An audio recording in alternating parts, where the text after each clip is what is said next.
So today we're talking about the chain rule. The chain rule is used when we take derivatives of a quantity that's raised to a power. So if you look at the screen now, you can see that we're taking the derivative of f of x of g of x, which means f of x of g of x is a function that is being raised to a power usually, over d of x. D of x just means that the derivative we're going to be using has an x in it. The definition of the chain rule is this function here. So basically what it says is I'm going to take the derivative of the function and then leave the function inside the parentheses, if you will, and then take the derivative of the parentheses. I think this will make much more sense when I show you in context of a question or a problem. So here's the first one. So I have y equals the square root of x squared plus 1. So the first thing we're going to do is we're going to change it from radical form into exponential form. So that means I have y equals x squared plus 1 to the 1/2 power. So from there, I'm going to use the chain rule. In the chain rule, I'm going to be taking the derivative. So I'm going to put y prime. And it seems to be having some problems here with this. So y prime means the derivative. So when I take the derivative, the first thing I'm going to do is I'm going to take the exponent that the quantity is being raised to, and I'm going to bring that down. So that gives me 1/2. And then from there, I'm going to have 1/2, which is hard to read, 1/2 times the quantity of the parentheses. So that means it's going to be x squared plus 1. I'm going to take the exponent and subtract 1 from the exponent. So 1/2 minus 1 is just negative 1/2.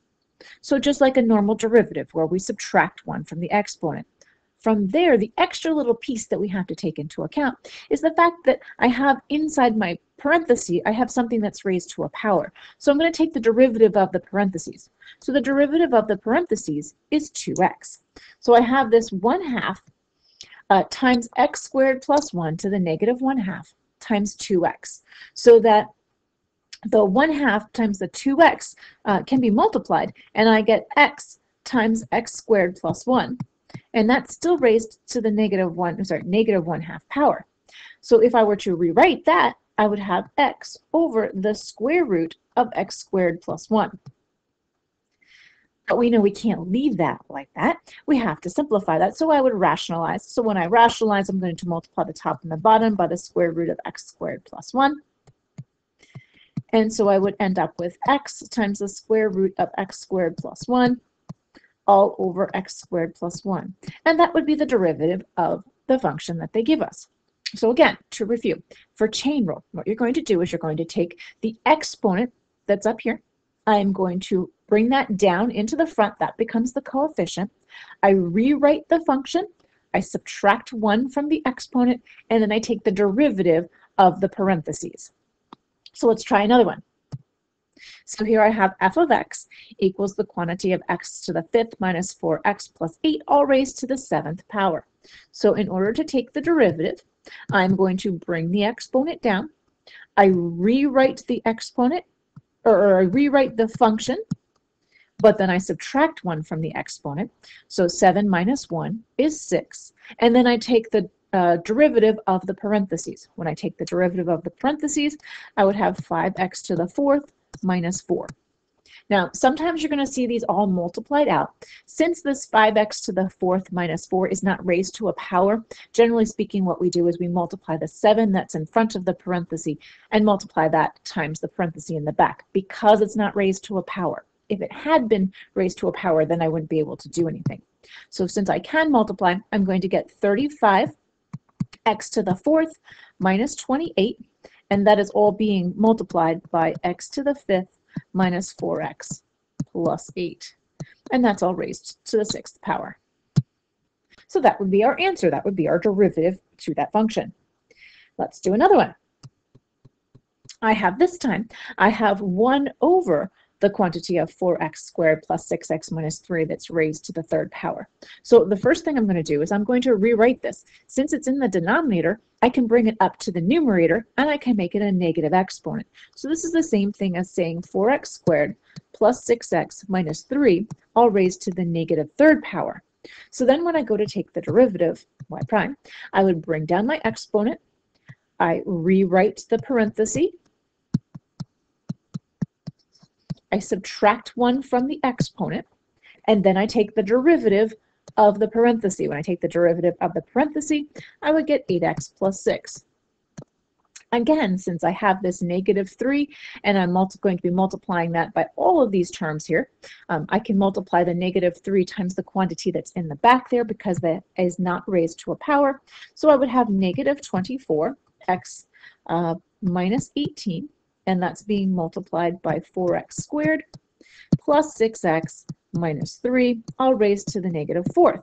But again, I can't leave things with a negative exponent, so I would have -24x to the x minus 18 all over 4x to the 4th plus 6x minus 3, and that is raised, excuse me, to the 4th power. So that would be the answer to that one. And then we have another one. So this time, again, I want to first rewrite it. So I would have 5x squared minus x plus 4. Since it's the cube root, that means my exponent is 1/3. So when I go to take the derivative, I would have 1/3 times 5x squared minus x plus 4. And I would do 1/3 minus 1, which is -2/3. And then the derivative of the parenthesis is 10x minus 1. I would then multiply, and I would have 10x minus 1 over 3 times 5x squared minus x plus 4 to the 2/3 power. We won't simplify that. We'll just leave it like that. We could rationalize, though, and simplify it some more. But for our purposes right now, we won't. Moving on to another one. When I get something like this, you should notice that I am multiplying two quantities. And unfortunately, both of those quantities are multiplied. So I'm going to have to use the product rule since I am multiplying those two. And when I go to take the derivative, I'm going to have to use the chain rule. So if I'm going to do that, I'm going to have the derivative of z. That's a prime there. So I'm going to take the first one, 2z plus 5, raised to the 3rd power, times the derivative of the second. The derivative of the second would be 4 times 3z minus 1 to the 3rd times 3. And then I'm going to take the second, and obviously I'm going to run out of space. I'm going to take the second one, which is 3z minus 1 to the 4th. And then I'm going to keep going on the next line since I can't fit it, times the derivative of the second. The derivative of the second would be 3 times 2z plus 5 squared times the derivative of the parenthesis, which would be 2. Now, see how we have all these terms and they're all multiplied out and they're all raised to a lot of powers. I'm not going to ask you to multiply those out. I'll leave that for Mr. Rogers to ask you to do that next year. So for our purposes, I would like you to multiply the 4 and the 3 to get 12, and then you would have 2z plus 5 to the 3rd times 3z minus 1 to the 3rd plus, and then that would be 6. So notice I am multiplying just the common numbers together, times 3z minus 1 to the 4th times 2z plus 5 squared. And we'll leave that as our answer. Eventually what you would do is you would factor out the greatest term, the common terms, which like there would be, they would share 2z plus 5 to the 2nd, and they would share a 3z minus 1 to the 3rd, and you would, and a 6, and you would factor that out and combine like terms, and it would end up being a lovely problem. But for our purposes, we're not going to worry about that. And for now, we're going to do our last problem, which will be something like this, which if you notice, I have two functions and they're being divided. Since they're being divided, that means I'm going to have to use the quotient rule. So for the quotient rule, and I'm sure I'm going to run out of space with this one, I'm going to do the bottom times the derivative of the top,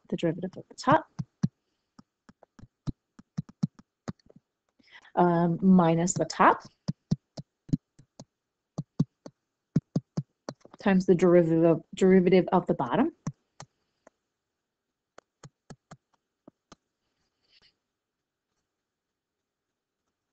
Just about a minute.